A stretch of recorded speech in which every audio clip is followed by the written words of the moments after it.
Hey y'all, so this is my Married to Medicine review, and can y'all believe we're on episode 5 already? I feel like not that much has been going on this season. I gotta say it's been pretty lackluster. I mean, is it so bad to just have expectations for my reality shows? Oof. I feel like it's definitely missing Quad and Mariah. Maybe that's the thing, because Heavenly, she's not likable. And then I love seeing Simone and Jackie together, and they're not. It also seems like Tori just in her own little world, like telling people what to do and trying to be the new Mariah. But I don't know, it's just something about this season that's just not starting out that great. But anywho, we start out with Dr. Simone, and it's starting to seem like we start out every scene with Dr. Simone. But she's driving in her car talking to Toya about the previous night at Heavenly's, and she's saying like, oh, why you left me? And Toya's like, because I'm trying to protect my energy, I'm not with the foolishness, and you know she don't see it for Heavenly. So Toya informs Simone that she'll be having an event at her house of her own. And she's also going to be inviting season 1 Carrie, you know, that white chick with the snooty British accent. And also she's inviting Lisa Nicole Cloud. Interesting. So after that, we get a little montage of what the other cast members are doing in their daily lives, blah, blah, blah, fast forward. And already we're back at Toya's and it's the day of her event. Toya's in her kitchen and it's pretty funny. She's asking Eugene where the children are. Eugene doesn't know. And then she calls them and I'm guessing they're somewhere in the house.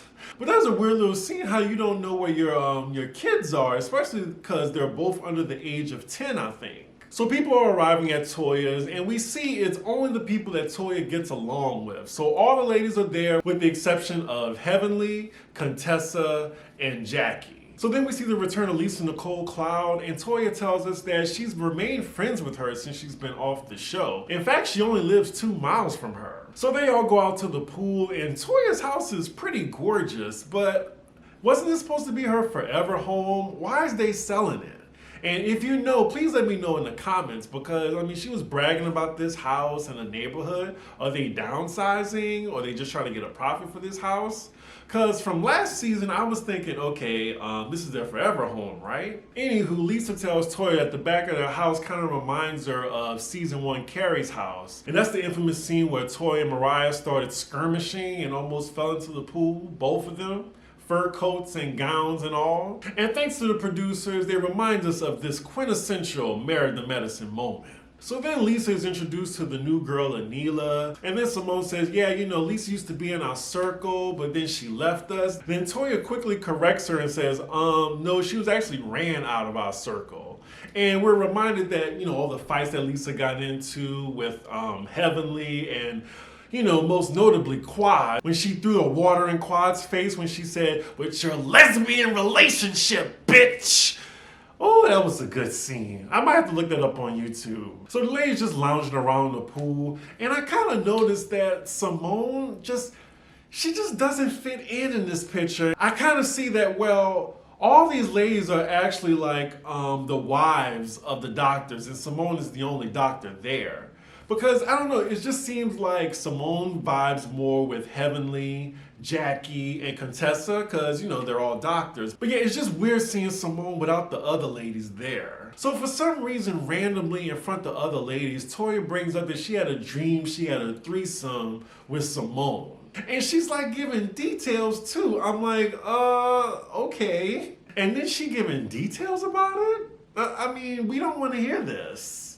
And now they talking about it in the confessionals with their husbands. Anyway, Toya really has it made in the shade. Like, you have her lounging around with her friends in the pool while Dr. Eugene is like cooking for them. Like, not only does Dr. Eugene work tirelessly at the ER every night, long hours, he then on his off days is cooking for Toya and her friends. She really got it made. I feel like when they met, she was the hot girl and he was like the nerd. So he was just trying to keep her at all costs. And of course, you know, she's looking for stability and you know, the coin. So I'm thinking that's how their relationship stayed. Lord, oh my God. So Simone, she slips off her inflatable into the pool. She lays her head back in the water and her wig comes off on camera. Oh my God. Isn't that like every black woman's worst nightmare?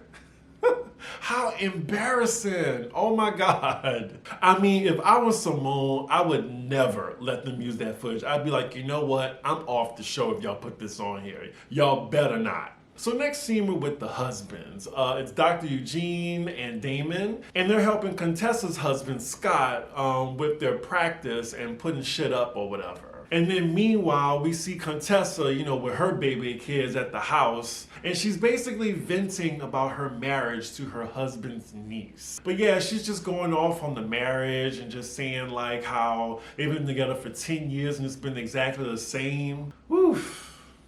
No rush to get married here. None. Now, she is really talking to his niece like she's a therapist or something, and by the way she's talking, they really don't need to be going into business together. And now we're with Scott again at their practice, and he's complaining about her to the other husbands. And you know what? I mean, every season, it just wouldn't be a season of Married to Medicine without a couple that's fighting on the brink of divorce, an affair, something. So I'm guessing they doing what they gotta do to stay on the show. But yeah, 2 seasons in a row. I'm gonna need another plot line for Contessa. I really am. But Bravo must know something that we don't. Maybe they get in a divorce at the end of the season because I'm still trying to wonder how she got the middle spot. Not Jackie, not Simone, but Contessa. Contessa. Next scene we're with Jackie and Heavenly. They're having lunch. Something that Jackie and Simone used to do a lot.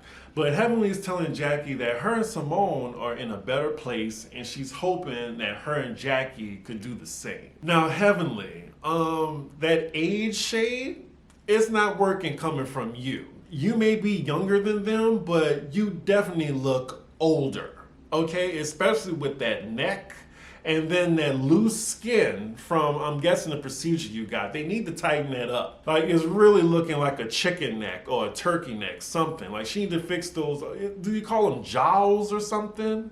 Anywho, Heavenly gets Jackie to call Simone via FaceTime, and Jackie is surprisingly up for it because I'm thinking that this plot line is fake, but I'm gonna go along with it. So Simone answers the phone, and Jackie is friendly, and she's asking, when's the time that you're free and we can meet up, just you and me. And Simone sounds like she's very hesitant too, and she says some bullshit about, oh, well, I don't wanna, give you a certain expectation.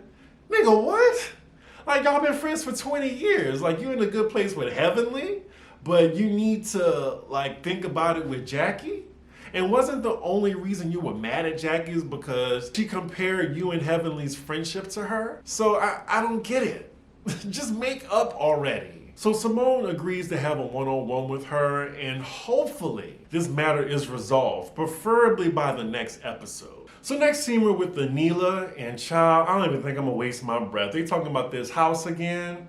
Fast forward. From now on, unless she's with the group or another main cast member, fast forward. So next scene we're with Toya and Eugene, and Toya's just being her normal loud self as always, while she just really continues to badger Eugene. I'm not really sure how he puts up with it.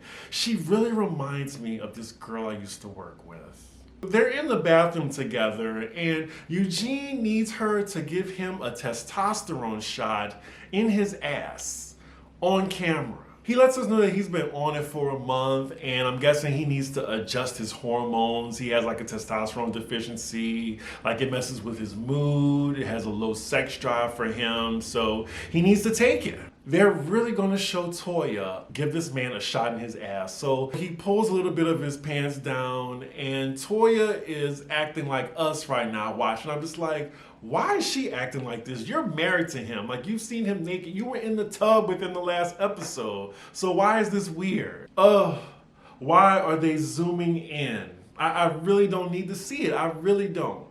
So she gives it to him, and then they try to make it sexual too afterward. Okay. They know they could have did this in private, but they did this on purpose for the cameras. They definitely could have waited to the end of the filming day to do this privately. So next we're with Simone, and it's finally the day that she sees off her youngest son to college. She's gonna be going to the college with him to see him off, along with her husband as well as her oldest son. They get on the road, and it's Simone and her husband in one car, and then the sons in the other. As they're driving, I'm like, woo, this is a one-horse town. Like, how you come from Atlanta, your mom, your parents are successful, they making money on a good reality show, a popular one at that, and you want to go to the boonies? Okay. But apparently the main reason he's going to this college is because they're offering him a basketball scholarship. Yeah, I think I would have still just went to a college of my choice because I would have been like, Mom and Dad, you can afford this and I can still play basketball too. Now we're at Dr. Heavenly's office, and her son, who we never see on the show, is interning there for a day because he's trying to be a dentist just like his mom. So she's just showing him the ins and outs of her practice or whatever, and it seems like she's still working on that girl from the last episode's teeth, the one who was victimized by the police. I guess this is her last session. So as she's working on her mouth, her son is observing, and then she introduces her son. I'm like, Heavenly. I'm not sure, but my gaydar is going off. Let me just say that. And I would say it'd be very interesting if my gaydar was right, because Heavenly seems like the type, because, you know, she has that 1950s mentality and backward patriarchal ideas of gender roles. I would really be enlightened to see how she treats having a gay son, because he definitely seemed like he was not interested in her. So she fixed this young girl's mouth, and I feel like this is like the third or fourth episode where it's been like an infomercial for her practice. I mean, I get it. I'm pretty sure that's the reason why she's on TV, and her practice is pretty successful because of it. So now we're back with Simone, and there's 5 minutes left of this episode, so it looks like they're just gonna round it out with this. I'm gonna try not to fast forward. I'm still gonna review all of it. So once she gets him suited in his dorm, they all go out for lunch. And during lunch, they're just having a conversation of expectations of going to college and the path of success. So the older brother, who took a break from college, is just saying his experience. And I gotta say, like with Generation Z, I mean, I'm pretty sure they see that like college really isn't always the sure thing. Like, after you get a degree, I mean, my generation knows, Generation Y, the millennials, that just because you have a degree, that don't mean you're gonna get that 6-figure job right out. Like, shit, it really didn't help me at all. So everyone's path is different, and I'm glad they had that conversation with him, because college isn't always a sure thing. Like, I'm glad I went to college, I'm glad I had that experience, but yeah, I could have saved some money. Let's just say that. But yeah, after they finished lunch, this is when they had the long emotional goodbye between Simone and her son. And then we get the flashback that we do for every reality show. I think we got it this season in Atlanta between Candy and Riley. We get the flashback of her son being 8, 9 years old to now. And Simone just drives back to Atlanta, you know, looking emotional. And that's where the episode ends. Now, I gotta admit, I'm gonna need them to step this season up. Next week is episode 6. Like, come on. Like, Black Bravo Sunday nights is really letting me down right now. At least I can look forward to the Atlanta reunion at least. But Married to Medicine, I was expecting more from y'all. Like, where is Quad? Bring back Quad. Hell, I miss Mariah actually too. But anywho, make sure y'all like, comment, and subscribe. And I will see y'all for Jersey. Bye.